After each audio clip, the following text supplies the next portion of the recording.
приятно, на самом деле, что коллеги подчеркивают именно те аспекты, на которых мы хотели сконцентрироваться, когда готовили материал. Итак, анализ институциональной среды. Смотрите, уважаемые коллеги, на что мы делали акцент? Ой, перескочили. Да. Так называемый принцип светофора. Наша задача в рамках подготовки концепции видения развития климатического финансирования состояла в том, чтобы посмотреть, что у нас в Кыргызстане хорошо, что у нас в Кыргызстане требует определенных улучшений, а что у нас в Кыргызстане требует существенных улучшений. Опять же, это взгляд со стороны. Наши собственные оценки будет прекрасно, это будет определенный предмет для дискуссии сегодня в том числе. Итак, что относительно неплохо? Это идентификация ключевых климатических рисков и угроз на отраслевом региональном уровне. Это выстроенные процедуры сбора первичной информации в рамках статистических наблюдений на уровне страны, подготовки отчетности по целям устойчивого развития, потому что эти индикаторы, они важны для формирования климатических финансов. Это уровень квалификации ключевого персонала при подготовке, определяемом на национальном уровне вклады и основных наших стратегических документов в области климатической политики. То есть я видел достаточно много документов стратегических, разработанных в регионе, и документы, которые делаются по Кыргызстану, они делаются на очень неплохом уровне на самом деле. Это доступность международной технической помощи для Кыргызстана. Мы видим, что Кыргызстан работает с большим пулом доноров, и это отрадно на самом деле, это очень хорошо. Вы умеете работать с донорами, и мы Кыргызстан приводим в качестве примера страны, небольшой страны, которая достаточно эффективно этот канал помощи использует. И, наконец, вовлеченность Кыргызстана в механизмы трансграничного сотрудничества по вопросам климатической политики. То есть вы являетесь участниками достаточно большого количества климатических соглашений, региональных и глобальных, по вопросам изменения климата. И это хорошая затравка для того, чтобы дальше развивать соответствующие инструменты климатического финансирования. Где есть определенные области для улучшений? Это принятие национальных документов высокого уровня в сфере имплементации Парижского соглашения, а также отраслевых планов, программ и стратегий. То есть план, программа, стратегия, но они нуждаются в конкретном механизме реализации.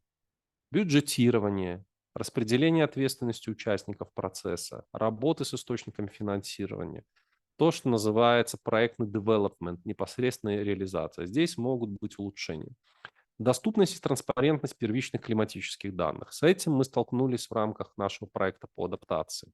То есть, когда мы вынуждены дополнять имеющиеся данные, ресерчи, аналитику, собранные на национальном уровне международными банками данных, результатами моделирования, климатическими сценариями, то, что мы сегодня показывали, например, на примере Международного валютного фонда. То есть далеко не всегда мы всю информацию объективно можем получить из внутренних источников, и тем самым мы полагаемся на расширенный спектр данных, включая международные ГИС-данные, геоинформационные системы и так далее. И внешние исследования. То есть наш подход состоит в том, чтобы консолидировать все те исследования и проекты, и результаты, которые были получены, например, за последние десятилетия другими коллегами в других агентствах. И вот этот синтетический опыт уже используют для наших наработок. Качество институциональной среды. То есть, опять же, у Кыргызстана достаточно неплохо здесь обстоит дело, но, как всегда, нет предела совершенствования. Уровень осведомленности персонала ключевых ведомств по вопросам климатического финансирования. На самом деле мы видим здесь определенную работу, которая должна быть сделана, собственно, чем мы и занимаемся сегодня. Наша задача – помочь органам госуправления, ведомствам лучше понимать климатический контекст деятельности их ведомства. Далее, уровень осведомленности персонала ключевых ведомств о возможностях международного климатического финансирования для Кыргызстана и его использования. То, на что отвечают наши базы данных. То есть мы показываем, какие возможности сейчас не используются, с кем вы должны работать и по каким каналам, по каким направлениям. Представленность в Кыргызстане ключевых международных организаций и доноров по вопросам митигации и адаптации работающих. Опять же, мы видим, что не все климатические фонды зашли. У нас есть 36 потенциальных доноров. Кто из указанных доноров может сейчас, в ближайшие годы, зайти и работать? Это задача для органов госуправления, международных агентств, которые работают с Кыргызстаном. Мобилизация ресурсов, расширение вот этой внешней партнерской сети, это является важным ограничением. И, наконец, использование передовых зарубежных практик законотворческой деятельности в сфере климатического финансирования. То есть мы должны по возможности основные хорошие практики, которые мы можем посмотреть в базах данных зарубежного финансирования, зарубежной нормативки в части климатического финансирования, транспонировать и перенести ее в Кыргызстан для того, чтобы мы не изобретали велосипед с нуля, а подсмотрели эффективные инструменты, регулятивные инструменты, которые работают у коллег. И, наконец, межведомственная координация работы по вопросам климатического финансирования. Вот это важный вопрос. Проблема состоит в чем? Мы знаем, что у вас определенный координирующий инструментарий есть, но нам кажется, что вот с использованием вот этого вот инструмента, который мы сегодня показываем, спектра инструментов, эта работа может быть усилена и улучшена. То есть вы будете лучше видеть, кто что сделал за последние 10-15 лет в Кыргызстане, какие сферы и какие национальные приоритеты митигации и адаптации по секторам у водного сектора, у лесного сектора, у сельского хозяйства остаются незатронутыми. Как старгетировать каждого донора и партнера на определенный сектор, на определенный проект, зная, что здесь он еще не работал, а вот здесь вот он работает уже и достаточно эффективно. Вот это вот тонкая задача, тонкая настройка, она требует очень четкого межведомственной координации, поэтому мы будем рады, если вот этот инструментарий, он будет доступен межведомственным рабочим группам по указанным направлениям работы и так далее. И, наконец,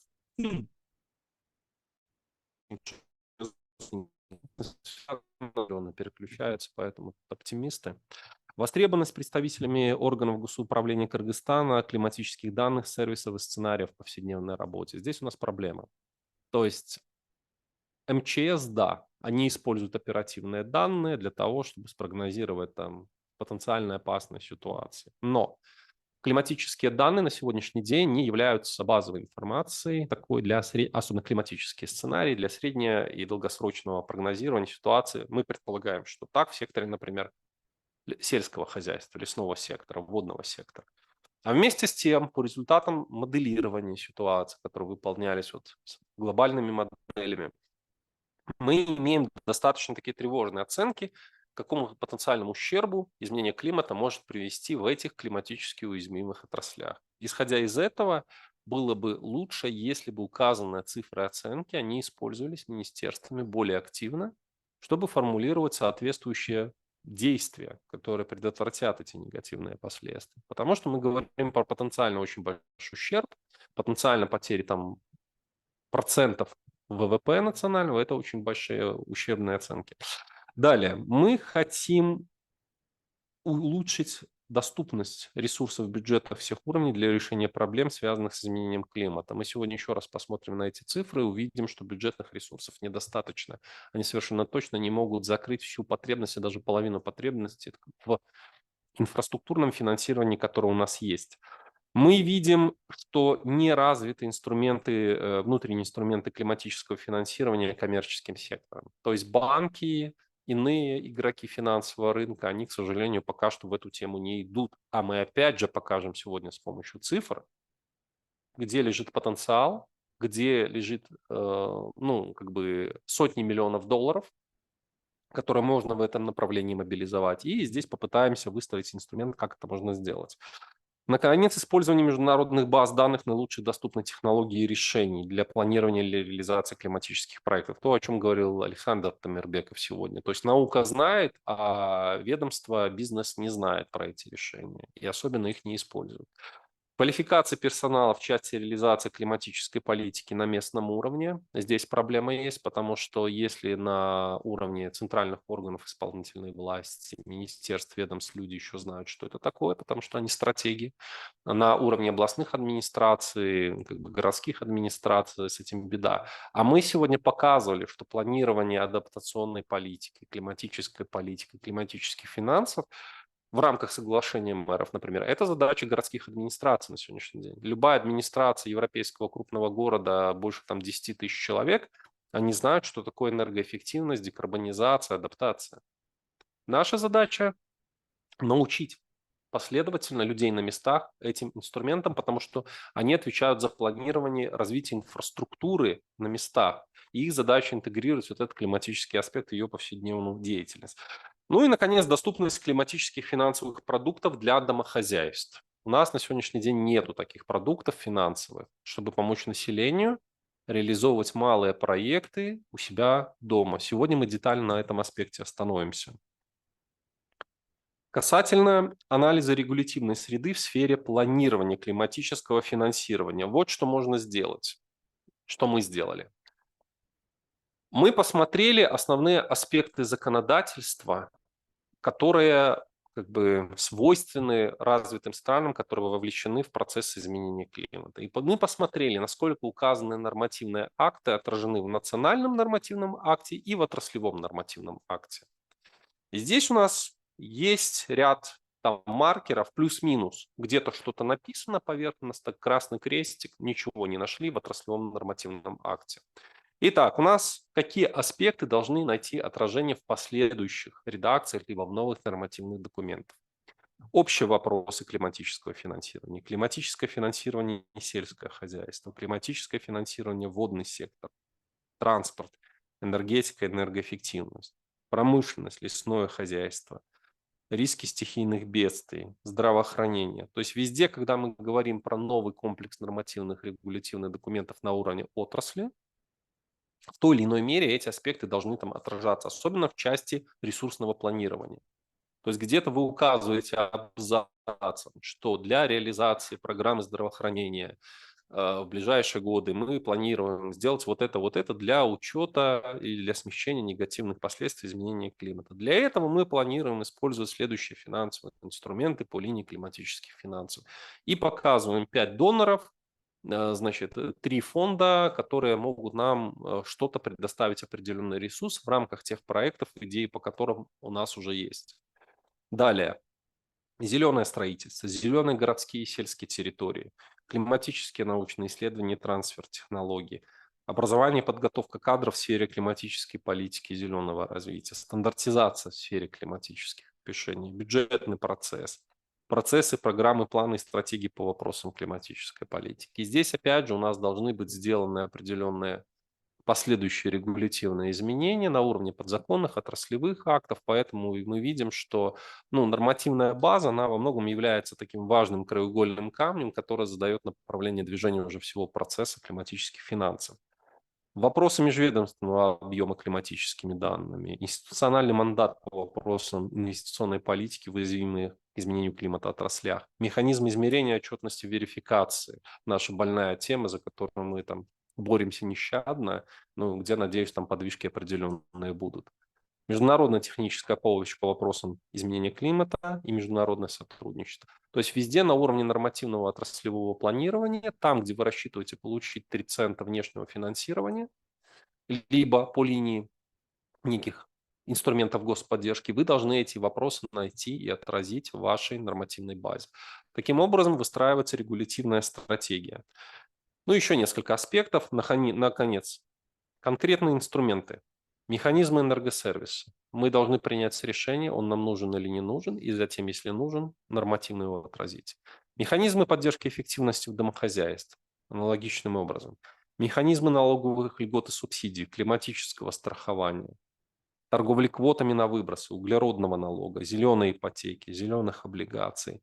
Определенные моратории и запреты, например, в части автотранспорта, как загрязнителя атмосферного воздуха в городах. Важный вопрос.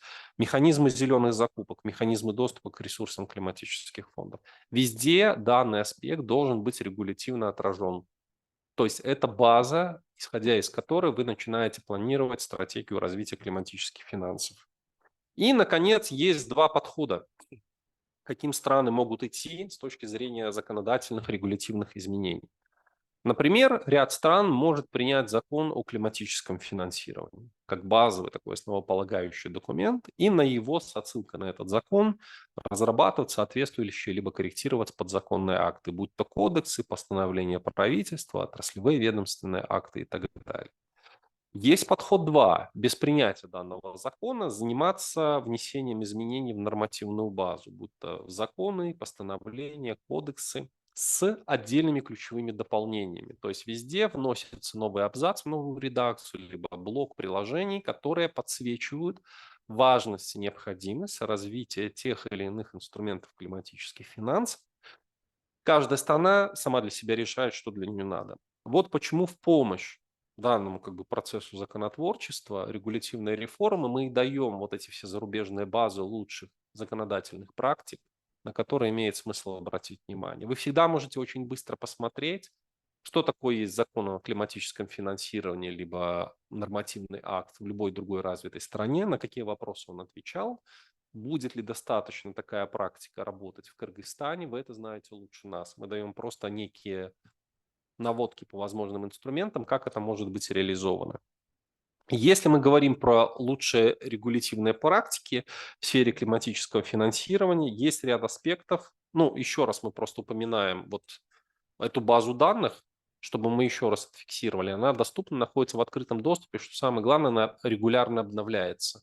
То есть периодичностью раз в несколько месяцев туда подгружаются несколько десятков или даже сотен нормативных документов, и вы постоянно в зависимости от задач, не пользуетесь даже экселевским файлом вот этим, он статичен, он не обновляется, то, что сделали мы.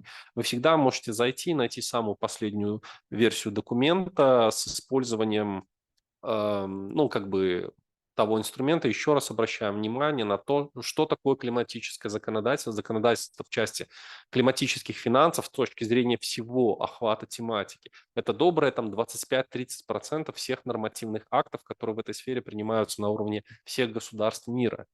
Поэтому обойти тему климатических финансов вы совершенно точно не сможете. Вопрос в том, как вы ее будете строить и выстраивать.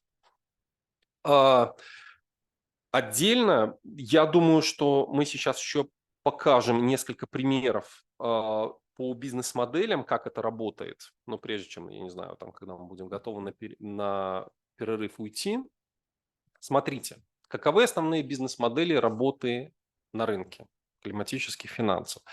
Бизнес-модели таргетируются под задачи, которые у вас есть. Вот почему мы говорим, для того, чтобы понимать, что будет работать в Кыргызстане, с чего мы начали нашу сегодняшнюю презентацию. Мы начали с анализа энергобаланса, мы начали с анализа, сколько энергии вы потребляете, какой ваш углеродный след, например. Мы начали с анализа, какие секторы являются наиболее углеродоэнергоемкими. Соответственно, если мы смотрим на потенциал климатического рынка, очень укрупненно, 70% ресурсов должны быть направлены на митигацию, то есть на сокращение выбросов парниковых газов во всех отраслях и связанные с этим инфраструктурные проекты. 30% это адаптация. То есть, условно говоря, ваша инфраструктура климатических финансов должна в первую очередь идти в две темы приоритетные, связанные с митигацией. Это повышение энергоэффективности, возобновляемая энергетика, все, что с этим связано, десятки тематик технических. Адаптация – это наиболее климатически уязвимые секторы: сельское хозяйство, водный сектор, здравоохранение и снижение риска чрезвычайных ситуаций. Мы определили приоритет. Дальше мы смотрим повышение энергоэффективности. Что можно сделать? Первая модель, которая работает. Энергосервис. Что такое энергосервис для тех коллег, которые не знают? Приходит внешний инвестор на объект, например, бюджетной сферы. Он вкладывает свои или заемные ресурсы, получается экономия энергии, тепловой, электрической 30%. Соответственно, за счет полученной экономии, вот этой дельты, возвращаются инвестиции с определенной нормой прибыли для инвестора, например, 10%. Затем, когда проект заканчивается, заказчик остается, не платит 100% за энергию, он платит уже за 70% от первоначального чека. Как это сделать? На какие секторы фокусироваться? Для Кыргызстана приоритетная модель энергосервиса являлась бы, например, одна из опций, которую мы смотрим внимательно, являлась что-то вроде супер-эско. Супер-эско – это, как правило, квази- или окологосударственная структура, которая создается под государственным патронажем, которая фондируется из национальных фондов развития, из государственного бюджета или из ресурсов международных финансовых организаций и призвана реализовывать проекты повышения энергоэффективности, например, в бюджетном секторе. У вас сотни тысяч объектов социальной сферы: садики, школы, больницы, поликлиники, полиция, военные здания и так далее. Надо повысить энергоэффективность. Как таргетируется инструмент? Вы смотрите, у вас есть 5000 объектов социальной сферы, энергоэффективность которых надо повысить, например, в течение 20 лет. Есть потребность в финансировании, например, $1 миллиард. Вы понимаете, что в год вам надо освоить $1 миллиард разделить на 20 лет, вам надо освоить на тематике энергоэффективности $50 миллионов. Вы принимаете решение, что $10 миллионов в такого рода структуры, будь то револьверный фонд, суперэско, вливает государство, 40 миллионов вам дает Азиатский банк развития, Всемирный банк. Как работает суперэско, например, Саудовской Аравии либо Этихада? В них влили деньги государственные институты развития, то есть национальные фонды суверенные, которые аккумулируют нефтедоллары, скажем так. И суперэско, они являются заказчиками, реализаторами больших пулов проектов по повышению энергоэффективности. Они реализуют несколько сотен проектов в год, но делают эти проекты не своими руками, они делают эти проекты, субконтрактуя обычные энергосервисные компании, либо строительно-монтажные компании. То есть они администрируют, распределяют ресурсы, отвечают за фондирование, отвечают за закупки. Почему эта модель успешна, например? Она успешна и в Европейском Союзе, она успешна в Ближнем Востоке, она успешна в ряде других стран. Она успешна потому, что вы достигаете очень хорошего эффекта масштаба. Вы единожды расторговываете, реализуете десятки проектов, не каждый по отдельности. Вы достигаете очень большой экономии от поставщика, когда вам надо закупить там сотни фотоэлектрических панелей, сотни насосов, десятки тепловых насосов, тысячи светильников. Вы просто поставщиков очень серьезно, ну, скажем, прессуете по цене и получаете дисконты до 10, 20, иногда и до 30% на поставки оборудования и стоимости услуг. То есть одна из моделей, которые могут работать в Кыргызстане в секторе повышения энергоэффективности бюджетного сектора, это, например, энергосервис с государственным участием. Существуют обычные эско-компании, то есть это обычно небольшая структура до 10-15 человек, которая в год может реализовывать ну, там, до 10-15 проектов с бюджетом там, от $100 тысяч до $500 000. Но в Кыргызстане нет энергосервисных компаний сейчас. И обычно такого рода структуры создаются на заемные ресурсы. То есть энергосервисная компания, она кредитуется в банке на 30% или на 40%, частично свои деньги вкладывает. И было бы неплохой практикой, например, и абсолютно логичной практикой создания энергосервисного бизнеса по аналогии с лизинговым бизнесом под крышей какого-то коммерческого банка. То есть банк предоставляет фондирование как своей дочерней структуре, ЭСКО, обычная энергосервисная компания, реализует энергосберегающий проект, получают экономии и так далее. По модели ЭСКО в Кыргызстане есть несколько ограничений, которые были преодолены обычная сервисная компания делает 10 проектов в год. Представьте, что вам надо делать там 5000 объектов модернизации. Ну, за 20 лет вы сделаете одну энергосервисную компанию, считаете, сколько? 200 объектов. То есть вам необходимо, чтобы на этом рынке в достаточно короткий период времени появилось несколько организаций, которые будут конкурировать между собой за проекты в бюджетном секторе. Вторая история состоит в том, что энергосервисный бизнес – это бизнес, который работает с достаточно длинными сроками окупаемости проектов, как ни крути. Все низкозатратные мероприятия – это сроки окупаемости 2-3-4 года, но затем у вас наступают средние высокие по срокам окупаемости проекты, вплоть до 7, 8, а иногда и 10 лет. В условиях стоимости кредитных ресурсов, которые есть в экономике Кыргызстана, а там эффективная ставка достигает и 17, и 20%, мы сегодня это покажем, такая бизнес-модель работать не может без помощи со стороны государства. То есть вам нужен механизм компенсации высокой процентной ставки, чтобы вы ее для энергосервисной компании снизили, неким образом субсидировали и тем самым позволили объективно этот проект реализовать. Третье ограничение – то, что в бюджетный кодекс должны быть внесены изменения. Потому что во всем мире статья на энергосервис, она отнесена к статье на тепловую, электрическую энергию и топливо в бюджетной классификации. И получается, что когда заходит энергосервисная компания, ей ежемесячные платежи после реализации проекта идут с того же классификатора бюджетного счета, как и на оплату тепловой и электрической энергии. У вас же в вашем бюджетном кодексе получается следующая ситуация, что как только будет получена экономия, на следующий год этой бюджетной организации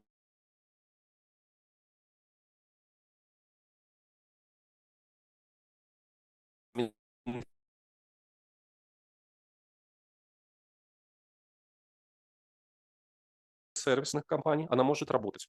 в Кыргызстане при условии нескольких изменений и выстраивания механизма компенсации. Еще один важный механизм, который может работать, это предоставление гарантий. То есть важно то, чтобы вот этот механизм хождения денег между банком, энергосервисной компанией, бюджетом и обратно, он был, риски как бы были взаимно устранены, чтобы энергосервисная компания не рисковала своим залоговым имуществом, потому что это ограничивает сразу перечень проектов, которые они могут реализовывать. Если вы кредитуетесь на 700 тысяч долларов в банке, под миллионный проект, а 300 тысяч вкладываете свои, вы в банке должны оставить залог на 700 тысяч долларов и даже больше. Ни одна энергосервисная компания не будет закладывать свое имущество на 700 тысяч долларов. Поэтому и нужны инструменты гарантирования. И что делают международные финансовые организации доноры? Сегодня их приоритет – это как раз создание механизмов финансирования, которые позволят эти риски снять. Например, создаются фонды гарантий, при котором один фонд на условно там $1 000 000 может развязывать инвестиции на 10-20 миллионов долларов в энергоэффективность. То есть вы создаете маленький механизм, но этот маленький механизм служит последней капелькой, которая позволяет раскрутить это колесо инвестиций. Второй аспект, на котором мы сегодня остановимся более подробно, это прямое фондирование по линии длинных дешевых международных денег. Следующий инструмент полезный, который я хотел бы обозначить, то, что делают в Индии. Все компании хотят обычно получить крупные проекты, но в Индии был создан механизм, розничный рынок энергоэффективности, который позволил туда интегрировать энергетические компании и позволил домохозяйствам в том числе получать длинные дешевые деньги на закупки лампочек, замену вентиляторов, бытовых насосов, энергоэффективного оборудования бытового и так далее. То есть не надо воспринимать инструменты финансирования энергоэффективности как исключительно задачу, которая делается на уровне предприятия. Очень часто больших результатов можно достичь, когда вы маленьким точечным бюджетом работаете с большим количеством домохозяйств. У вас могут быть сотни тысяч потребителей, миллионы. Если вы спросите на сегодняшний день любой коммерческий банк Кыргызстана, кто для вас является ключевой категорией заемщиков, не все банки скажут, что предприятие, организация. Очень многие скажут, что розничный потребитель для нас важен. И поэтому пример вовлечения банков и провайдеров решений, например, компаний энергетического сектора, в то же время с акцентом на розничный механизм, может быть очень эффективным инструментом. Следующие два инструмента, которые я хотел бы сделать акцент, как они структурируются. Это кейсы Венгрии и Румынии, причем это кейсы, которые были сделаны уже лет 15 или 20 назад. Любая развивающаяся страна, она зачастую нуждается в быстром и одновременно масштабном запуске определенных инструментов. Для этого служит симбиоз. Крупный донор предоставляет дешевые заемные ресурсы. В нашем случае это был где-то Всемирный банк, это была международная финансовая корпорация. Далее к этим большим инфраструктурным деньгам добавляется грантовый компонент. Грантовый компонент со стороны ГЭФа в обоих случаях был нужен для того, чтобы запустить механизм, подготовить инфраструктуру, набрать людей, подготовить людей, выстроить нормативную базу, набрать пул проектов и так далее. И затем у вас достаточно быстро, в течение нескольких лет, может быть запущен механизм на 30-50 миллионов долларов.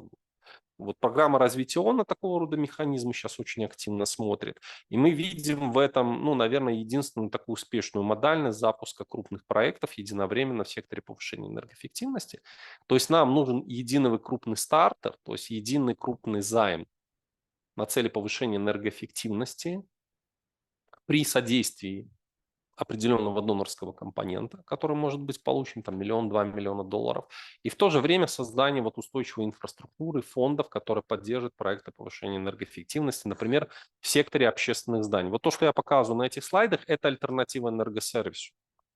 Это одна из возможных альтернатив энергосервису. Эти инструменты в странах большего масштаба могут вполне эффективно работать параллельно. У вас могут быть такого рода фонды и в то же время параллельно работать энергосервисный бизнес. Но для относительно небольших стран, я думаю, что первым запустится и покажет свою жизнеспособность, то и будет хорошо. Как делает подобного рода продукты Европейский банк реконструкции и развития? Значит, они, как зеленый банк, как институт развития, особое внимание делают на развитии партнерских программ с финансовым сектором национальным. То есть ЕБРР как головной поставщик ресурсов, у него есть отобранная серия партнерских банков, у нее есть конечные бенефициары, например, органы госуправления, либо частный сектор, либо города, как отдельная элемент планирования финансового. И затем в страну вливается сразу там несколько десятков миллионов долларов на такого рода механизм. Задача государства в чем состоит? Вклад государства будет состоять в том, чтобы выстроить механизм, балансировать величину стоимости ресурсов таким образом, чтобы банки получали маржу и государство за объективно меньшие ресурсы, чем если бы оно полностью реализовывало такие проекты, смогло вот большой пул проектов реализовать. Это не так просто, но, повторяюсь, такого рода инструменты, они доказали свою хорошую эффективность вот в новых государствах, членах Европейского Союза, которые там после 2000 года уже становились из государств Балтии, Польши, Румынии, Венгрии, Словакии.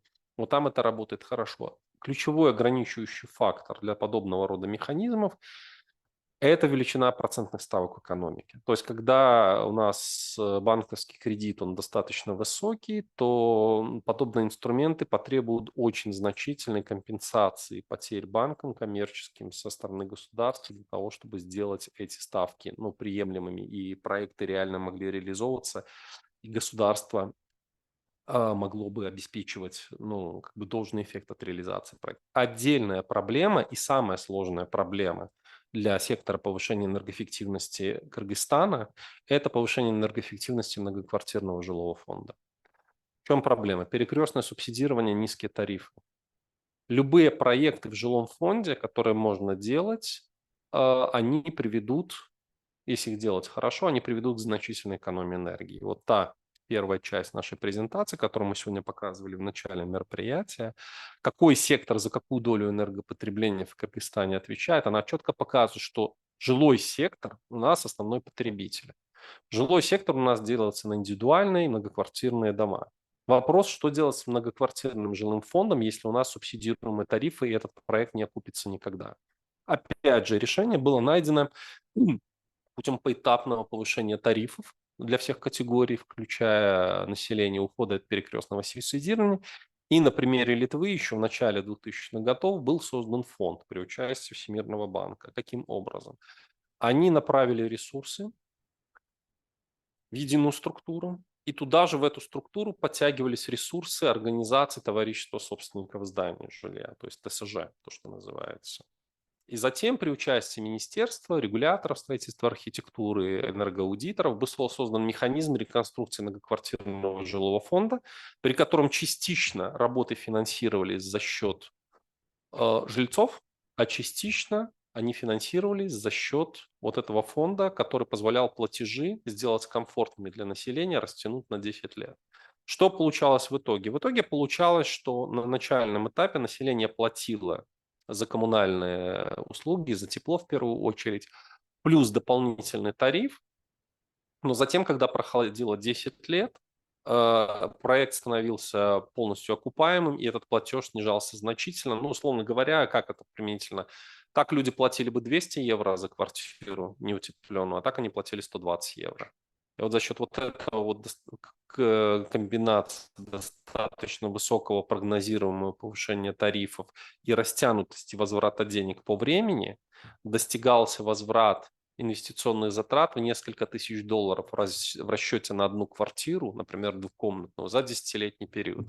Мы такой инструмент структурировали в Беларуси, Всемирного банка. Мы хотели привлечь 100 миллионов при участии ГЭФовского компонента. То есть ГЭФ туда должен был дать денег, Всемирный банк должен был дать денег. И мы как раз предполагали, что такого рода инструмент по аналогии с Литвой должен заработать. Но, к сожалению, не заработал там по независимым от нас причинам.